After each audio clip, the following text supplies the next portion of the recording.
How does teaching English in a conflict zone like Ukraine compared to other environments? No matter where you are in the world, life still goes on. Students still need to learn. Life still goes on. To go on es un verbo frasal que significa lo mismo que continue, continuar. What's one misconception people have about traveling the world on a teacher's salary? How do you balance it all financially? Oh, it's a nightmare. It's not always enjoyable. It changes your perspective. En unos segundos vamos a analizar una conversación completa en inglés. Y el invitado de hoy es un profesor de inglés con una gran pasión de explorar el mundo.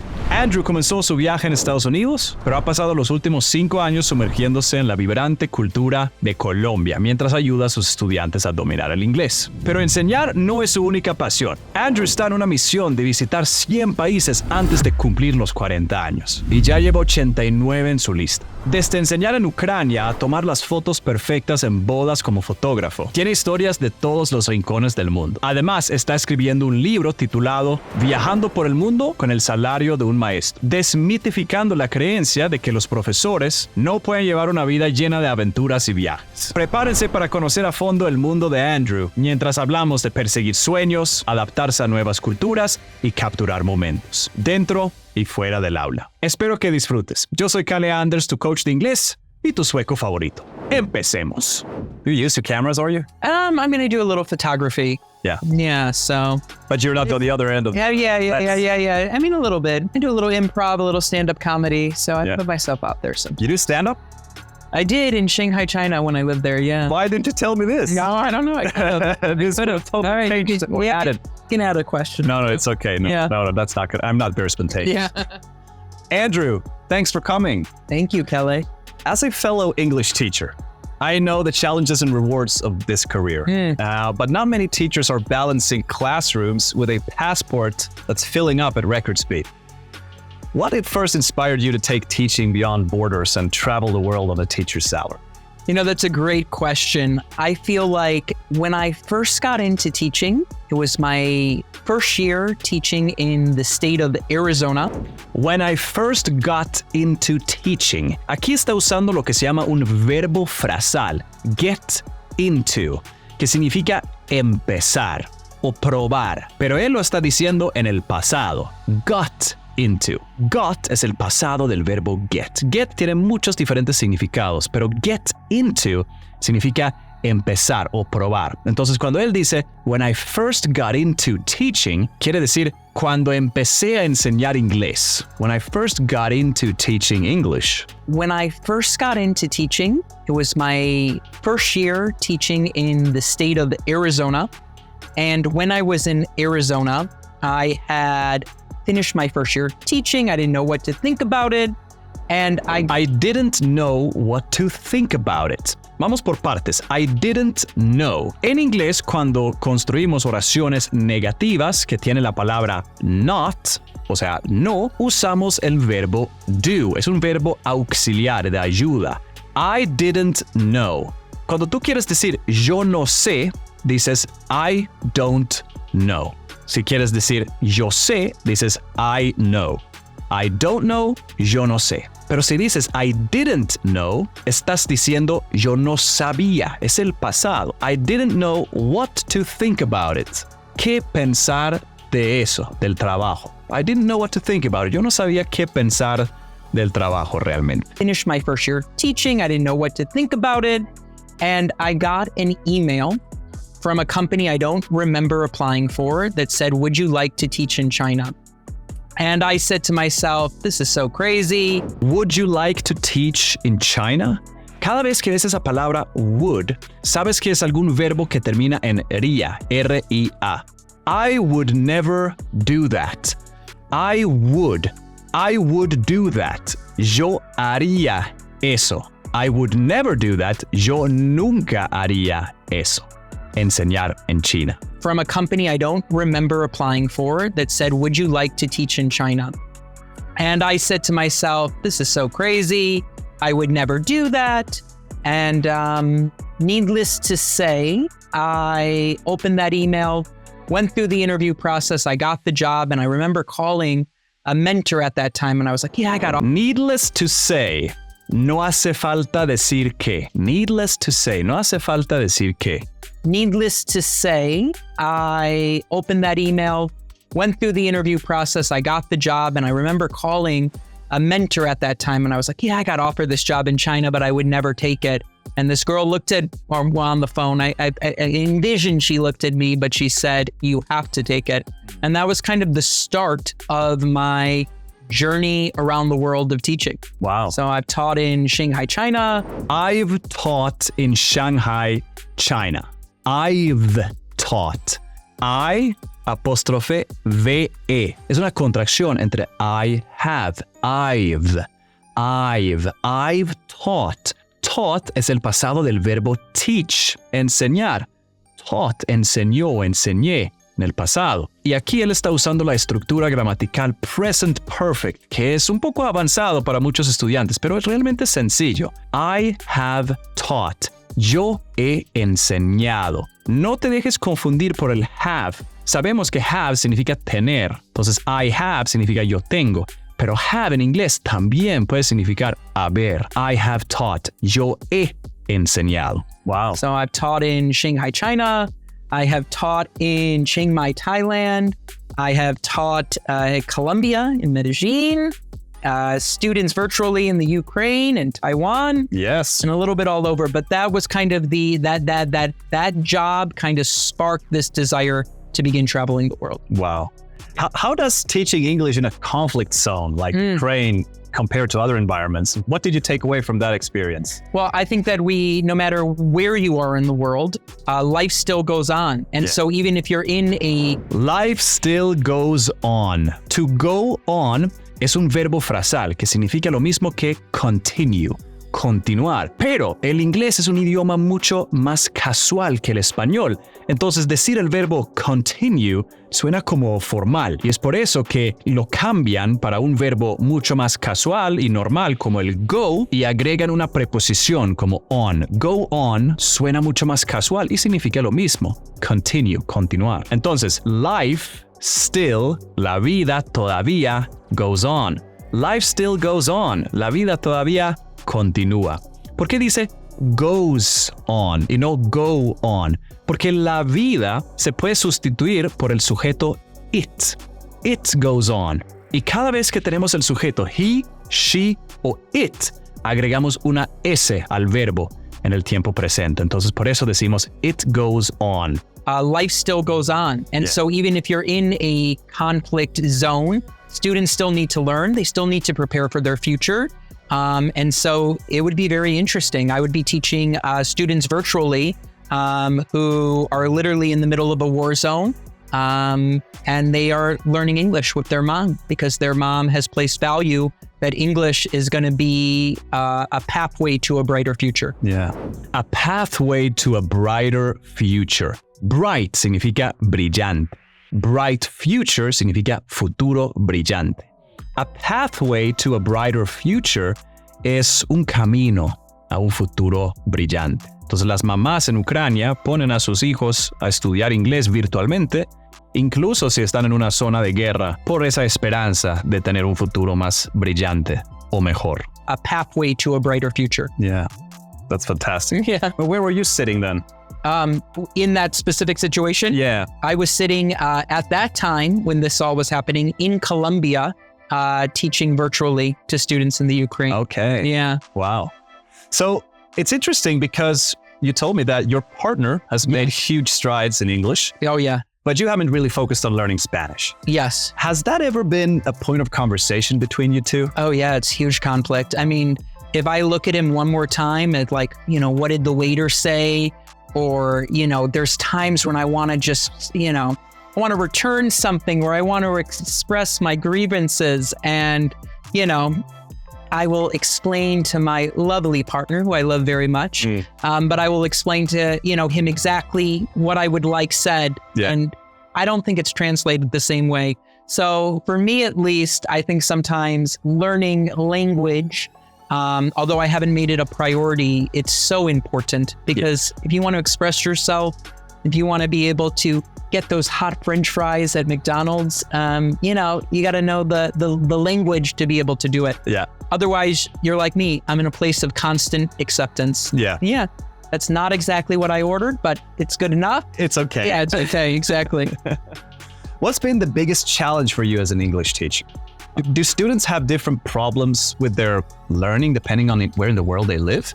Yeah, that's a great question. I've taught so many different demographics. I've taught the wealthiest of the wealthy. I've taught individuals who are on free and approved lunches. I have taught students who are more proficient than me in English, and students who can barely form a sentence.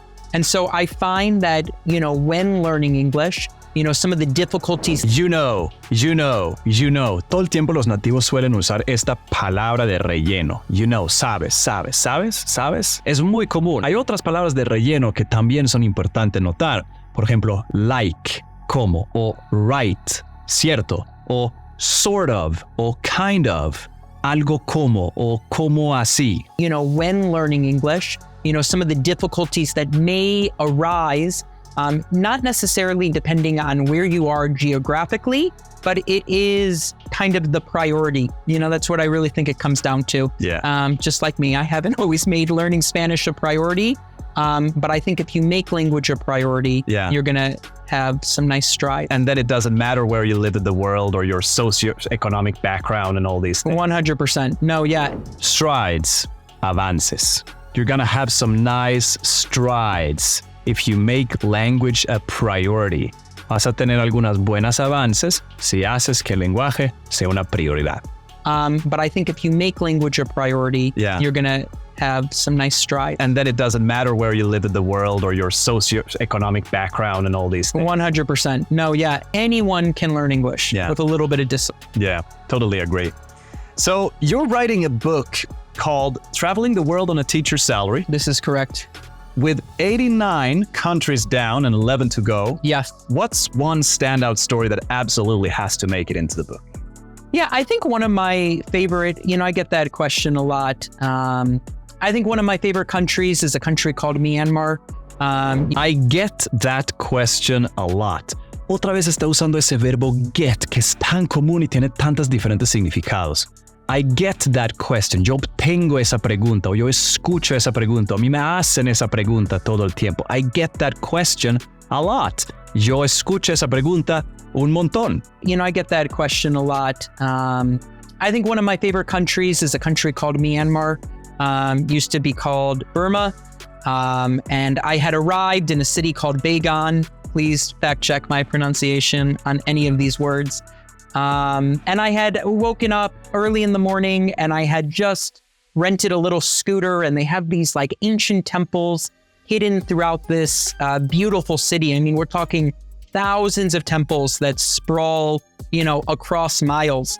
And I just took the scooter, it was something like 4 a.m, and I just drove it through this pathway of all of these temples. And I finally had found this gigantic one, and we were able to climb it up this time, even though now tourists are not able to do that. And we got to see some hot air balloons take off, and it was just... Cometió un error. El profesor de inglés, el nativo de inglés, cometió un error hablando en inglés. ¿Cómo puede ser? Chicos, todo el tiempo cometemos errores. Hasta los nativos, hasta los profesores de inglés cometemos errores. Es muy normal y es parte de la experiencia y nunca vamos a ser perfectos en un idioma. Dijo take out en lugar de take off. Take off es otra vez un verbo frasal, o sea, un verbo compuesto de un verbo normal y una preposición que las dos palabras en conjunto hacen un solo verbo. Dijo take out, que significa salir o llevar afuera, en lugar de take off. Suena muy parecido. Take off es despegar. And we got to see some hot air balloons take off, and it was just this really kind of serendipitous moment. I mean, looking back, I had no map, no GPS, but it's like everything was just working in my favor. Yeah. I haven't experienced Asia yet in my life. Gotta make it happen. Yeah, I gotta make it happen for sure. Gotta make it happen. Gotta es jerga para decir got to. Y got es lo mismo que decir have. Have to. Tener que. Make it happen. happen. Hacerlo suceder. Gotta make it happen. Hay que hacerlo suceder. Tienes que ir a Asia. Tienes que hacerlo realidad. Es lo que me estaba diciendo. Gotta make it happen. Yeah, gotta make it happen for sure. So hitting 100 countries before 40. Yes. That's a huge milestone. How do you choose your destinations? And do you have a bucket list place that you're saving for the 100? That's a great question. So my whole deal is I'm traveling really on a teacher salary. I've been a teacher for over a decade now, I think 13 or 14 years. My whole deal. Deal es un trato. My whole deal, mi trato completo. Realmente lo que está diciendo es, toda mi estrategia, todo lo que yo hago se trata de. My whole deal. Todo mi trato es alrededor de ese concepto de viajar con el sueldo de un maestro. Pero deal también puede significar algo importante. Por ejemplo, it's not a big deal. Es una expresión que significa, eso no es tan importante. O, that guy is a big deal. Ese hombre es muy importante. So my whole deal is I'm traveling really on a teacher salary. I've been a teacher for over a decade now, I think 13 or 14 years. Again, please fact check me. My numbers are sometimes a little off. But I'm 37 years old, so we have a little bit of time before 40. I'm 37 years old. Tengo 37 años. 30. Así se pronuncia 30. ¿Ves cómo la T que está dentro de palabras en inglés con el acento americano se pronuncia como si fuera una D? O a veces incluso no se pronuncia. 30. No se dice 30. Eso sería muy articulado. Los americanos hablan así, 30. Y los británicos incluso podrían omitir esa T y decir 30. Ni siquiera se escucha. But I'm 37 years old, so we have a little bit of time before 40. I am looking for the cheapest flights. I am traveling in ways that people would not want to travel. I am, long layovers, short amount of time. Layovers, escalas. Long layovers, short amount of time. But part of teaching in other places of the world, when you teach in Shanghai, China, going to places like Singapore and Thailand and, places around. Sabes. Places around become much easier. Just like when you're teaching in Medellin, Colombia, you're now close to places in Central and South America. As far as a bucket list item, I would love to go to Antarctica, but it's... Bucket list. A bucket es un balde. A list es un listado. Entonces, un listado de balde. ¿Qué significa esto? Esto es una lista de cosas que quieres lograr o hacer antes de que mueras. A bucket list. A bucket list item es un ítem en este listado. Y uno de los ítems de su listado de balde es ir a la Antártica. As far as a bucket list item, I would love to go to Antarctica. But it's like a minimum, I think, of $10,000 just for the cruise ship that may or may not take off. But I've had friends do it. They think it's like just the most epic trip. Yeah. Give me away from people and ice and coldness. Yeah. That would be amazing. Or you get yourself a very good swimsuit and you can save that. Absolutely. Boat costs. Yes, absolutely. Yeah, no, I agree on that. Yeah. What's one misconception people have about traveling the world on a teacher's salary? How do you balance it all financially? Oh, it's a nightmare. I mean, if you think that Instagram, just the photos, any travel influencer looks so glamorous. I mean, I can't tell you how many times I have flown budget airlines where, they cancel your flight, you're trying to rebook something, you're in the middle seat, on some crazy long leg of a flight. It's not always enjoyable. A leg of a flight. En inglés decimos a flight leg o a leg of a flight, que es prácticamente un viaje dentro de un viaje con muchas escalas. The first leg, second leg, third leg, entre dos escalas. A leg, flight leg, or a leg of a flight. Crazy long leg of a flight. It's not always enjoyable. But what I do take away from traveling is it changes your perspective. And so for me, from a financial standpoint, I feel like the numbers on my bank account just go up and down constantly. But from a financial standpoint, I've never regretted $1 that I've spent on travel. I never said, you know what? Shouldn't have taken that trip to Japan. I should have put it in my 401k. I've never experienced that. 401k. es una cuenta de ahorros del gobierno de Estados Unidos que trabajan tu dinero hasta que te jubiles. Entonces él está diciendo que I have never said I should have put that money in my 401k. I have never said, yo nunca he dicho o pensado, I should have, yo debería haber, put that money, puesto ese dinero in my 401k, en mi cuenta de ahorros, en lugar de gastarlo e invertirlo en viajes y experiencias. Should have put it in my 401k. You know, I've never experienced that. I don't think anyone has. Yeah. Should have. And beyond teaching, you also have a strong passion for photography. Yes. You're shooting weddings, engagements, a lot of different stuff. How does photography influence the way you see the world as you travel? Oh, that's a great question. Well, I don't spend money on souvenirs. My photos are my souvenirs. Souvenirs, recuerdos. Well, I don't spend money on souvenirs. My photos are my souvenirs. So when I go to a country, I love to, take pictures of the people, the landscapes, the culture. It's a way for me to connect and to be present. A lot of times we talk about technology, how it's a distraction. And I understand it can be, but for me, I'm so focused on whatever's in front of me. The ability to capture it and savor it is priceless. Yeah. Is there a special... It's priceless. No tiene precio. Is priceless. Yeah. Is there a special or particular shot or moment you've captured that stands out as your favorite? What's the story behind that? That's a good question. When something's unique, it photographs really well. A individual just crossing their arm, by a tree for a dating profile picture, I would say wouldn't be the top of my list. However, photographing different cultures, photographing things that are unique, really rich people from different social economic classes, whether they don't have so much, people who are very old, people who are very young, people who live outside social norms. Yes. That comes out really beautifully in pictures. Okay. Social norms, normas sociales. Está diciendo que las mejores fotos son las fotos de personas fuera de las normas sociales. People who live outside social norms. Yes. That comes out really beautifully in pictures. Okay. Touching on the dating profile pic, what's the perfect dating profile picture? That's a great question. If you talk to girls, I would say that they would say, keep it natural, do it with your phone. We don't want necessarily stage photos. But for my business, I think some great lighting, you in a cool setting with a cool background is much better than having the same image that you've had for the last 4 years that's just floating on your social media. Yeah, for sure.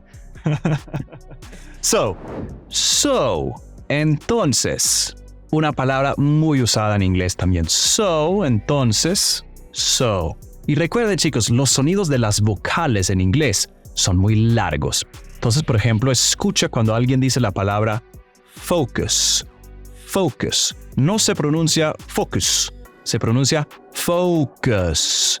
Hay dos vocales, la O y la U, ¿cierto? Focus. Las dos vocales se pronuncian muy largo. Focus. Y lo mismo con so, incluso. So, you're an English teacher, you're a traveler, you're a photographer, you're an inspiring author. When you look at all these roles, is there one that feels the most you or ties them all together? That's a great question. I really do consider myself a multi-potentialite. I think I learned that in a TED Talk, but I need to be doing... I like that word. You do like that word. Good. Multi-potentialite. I need to be doing a little bit of everything in order to find contentment. And I really do believe that. If you were to tell me, hey, Andrew, just... I really do believe that. ¿Qué significa esto? ¿Y cuál es la diferencia entre eso y I believe that? I believe that significa yo creo eso, o yo opino, o yo pienso eso. Pero si tú dices I do believe that, ¿cuál es la diferencia ahí? Cuando pones el do ahí en la oración, es porque estás enfatizando el hecho de que sí piensas eso. Entonces, si estás diciendo I do believe that, estás prácticamente diciendo yo sí creo eso, o yo sí creo así, o yo realmente creo eso. And I really do believe that. If you were to tell me, hey, Andrew, just do photography, I think I would feel the stress of, having to just deal with clients and having to just build my business. You told me, Andrew, all you could do was teach. I think I would feel the heaviness of being inside of a classroom, not able to enjoy myself outside of that environment. And if you told myself that I just had to write, I think we would be looking at blank pages. So when I can do a little bit of all of it, it seems to work for me. Fantastic. So I actually asked you that question because I prepared a little game for you. Okay, great. So we can get to know your preferences a little bit better. Okay. It's a simple this or that. Okay. You ready? We can try. Okay. I'll take a sip of my water. I'll take a sip of my water. I'll. Es una contracción entre I will take, yo voy a tomar. Cuando quieres hacer una oración en el futuro en inglés, siempre utilizas esa estructura. I will o I'm going to. I will take a sip of my water. Yo voy a tomar un sip, un poco de mi agua. O I'm going to take a sip of my water. Yo voy a tomar un sorbo de mi agua. Y cuando usan I'm going to, muchas veces se contrae también a I'm gonna take a sip of my water. Voy a tomar un sorbo de mi agua. O I'll take a sip of my water. En lugar de I will take a sip of my water. Tomaré un sorbo de mi agua. I'll take a sip of my water. Would you rather get the perfect shot of a breathtaking moment or one more stamp in your passport? I'm passport hungry right now. Even if that stamp doesn't mean anything to anyone else, it means something to me. So let's go with the stamp. When visiting a new country, do you prefer to go with the flow and see where the adventure takes you? Or plan every detail to make sure you see it all? I'm what I call a spontaneous planner. So I will book things last minute, but the idea of booking things weeks or months in advance is not my story. Okay. Yeah. If you had to choose online classes from a beachside cafe or in-person lessons in a local community? I think I would be too distracted at the beachside cafe. I don't know what type of education I would really be giving those students. Yeah. I think I would be more, interested in the pina colada and surfing the waves, even though I don't know how to surf. Totally. Yeah. Me too. I'd prefer to take the class in the office and then go to Yeah, absolutely. Yeah. Are you grabbing a Colombian arepa for breakfast or sticking to classic American pancakes? That's a great question. I think there's a time and place for both. Sometimes eating some delicious Colombian food for breakfast, not spending, 50 or 60,000 Colombian pesos for a piece of French toast is fabulous. And then other times, sometimes I just crave those American comforts for me. Yeah. Like, give me a bagel and lox. Oh, like I will. I love the chicken waffle. Yeah, chicken waffle. Yeah. I tried that just recently, first time in my life in Dallas, Texas. I did not think it was going to be good, but it was fantastic. Did you put syrup on top of it? Of course. Yeah, I drowned it in syrup. Yeah, you got to have the sweet and the savory. Yeah. That's what makes it so great. Yeah. What's most exciting as a photographer? Capturing the emotions of a wedding day or a brand new destination for the first time?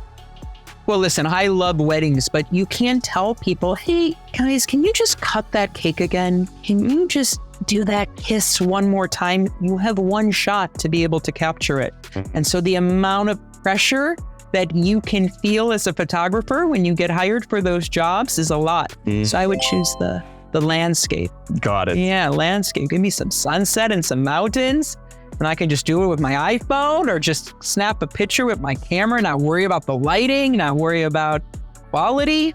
Oh, love. Great. What's when learning a new language, would you rather formal lessons to build a strong foundation or total immersion to pick up real life usage fast? I don't know, whatever I'm doing is not working, so you should do the opposite. I think full immersion is probably the key. Yeah. I am someone that if I go to the gym and they say, hey, Andrew, you don't actually have to lift the weights today, I will choose the easier, softer way. It's just who I am as a person. Yeah. So I think full immersion is the way to really kind of soak in a new language. Totally. Sink or swim. Totally agree with you. When traveling, do you gravitate more towards the buzz of a big city like Bogota or the peace of a countryside escape like El Retiro? Great question.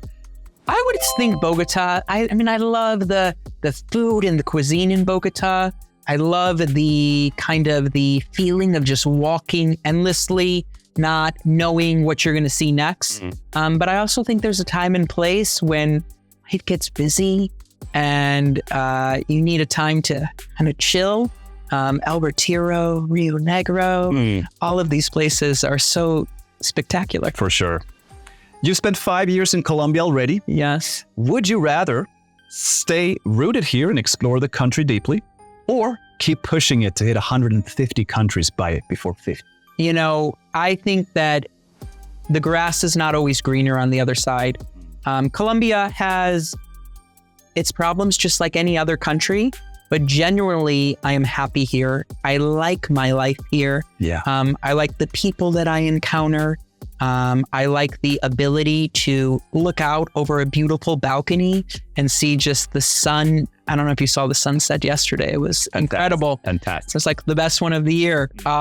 Those moments are really special. And yeah, I mean, we're just a plane ride away from Florida. I mean, only 2.5 hours, 3 hours, we can be in a whole new country. So maybe stay here. Maybe stay here. Yeah, great. And if you had to pick, be a top world-class renowned English teacher or become a full-time travel author after finishing your book? I don't think I would want something so prestigious with my English career. I think if I just helped one student, I would call it a success. Yeah. So let's go with the other one. Let's go with the traveling writer. I think that's what you said. Yeah. Maybe? You're gonna have to send me your book. I gotta write the book first, but we're starting. Yeah. We're doing 100 short stories. So each country is gonna have kind of a short story, how I've changed my perspective, something that I learned, something that maybe was an area of growth, all of that. Yeah. And you should record the audiobook. Yeah. Nos escuchas diciendo esa palabra todo el tiempo, ¿verdad? En lugar de yes. Es una forma más casual de decir sí. Yeah. Yeah. And you should record the audiobook version as well. Oh, I love that. Yeah. I have an audiobook voice. Oh, you think so? Yeah. Oh my God, I feel so nervous. But I feel good. Thank you. Yeah, let's do it. Okay, so Andrew, last question, and please answer it by looking into this camera over here. After all these experiences, from teaching in different countries to capturing life's, biggest moments with your camera, what's the next chapter for Andrew, and where can we follow you? Well, some of my favorite artists out there, they say you got to know someone to get to know them. And so rather than promote my stuff, I would love the ability that if you connect with my energy, you can just put my name, Andrew Schenker, into Google and see what comes up. See if anything speaks to you, whether it's my writing or photography. And as far as what's next for me, taking it one day at a time, but hoping to make really healthy choices that lead to a beautiful future. I really do believe my best days are ahead of me. I love it. Fantastic. Thank you so much. Thank you so much. I really appreciate it. You're Thank welcome. you.